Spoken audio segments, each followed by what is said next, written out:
এবারে আমরা এক্স এর সাপেক্ষে অন্তরীকরণ করব মূল নিয়মে। তাহলে আমরা শুরুতেই কি ধরে নিব, y equal to f of x equal to e to the power x. সুতরাং f of x plus h equal to e to the power x plus H.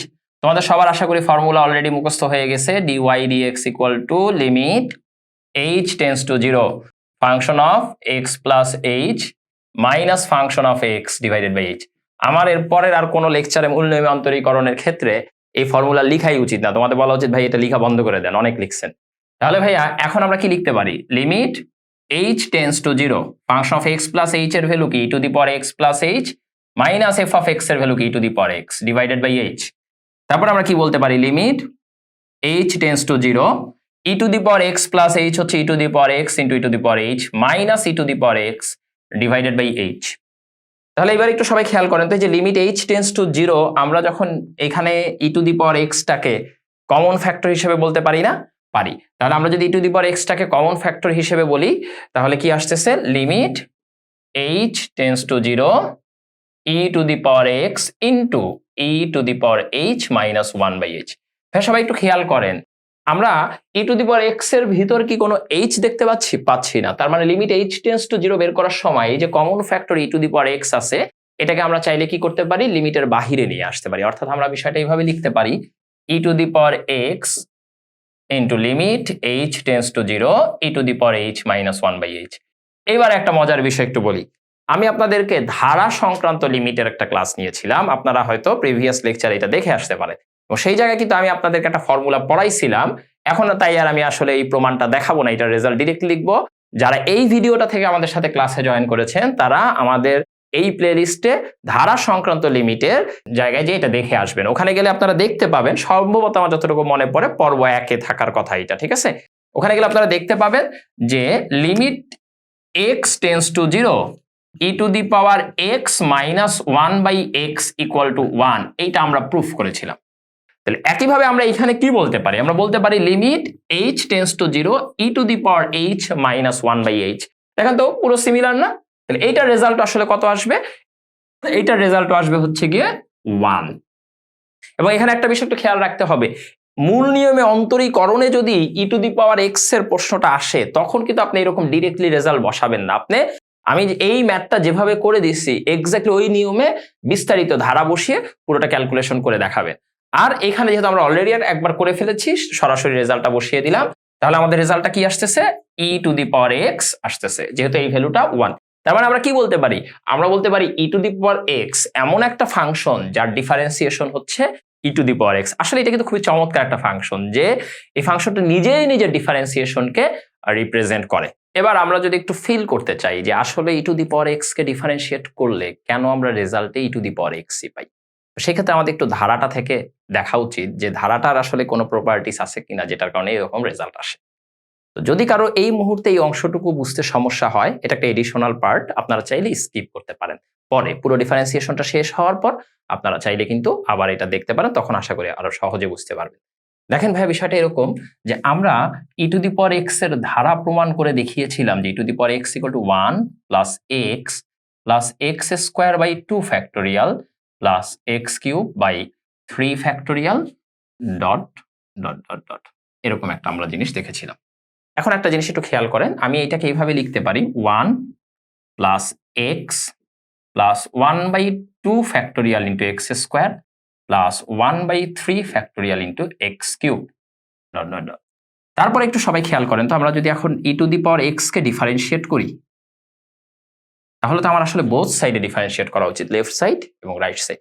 আচ্ছা, যখন আমরা রাইট সাইডে ডিফারেন্সিয়েট করব, একটু বলেন তো 1 কে ডিফারেন্সিয়েট করলে কি হবে? যদিও আমি কিন্তু এখন পর্যন্ত এটা পড়াই নাই যে ধ্রুবকের ডিফারেন্সিয়েশন হচ্ছে 0, বাট আপনারা যদি একটু নর্মালি চিন্তা করেন যে একটা ফাংশন যদি কখনো চেঞ্জই না হয় তার rate of change should be equal to 0, কারণ একটা জিনিস কনস্ট্যান্ট তখন তার পরিবর্তনের কোনো হার নাই, পরিবর্তন হার 0।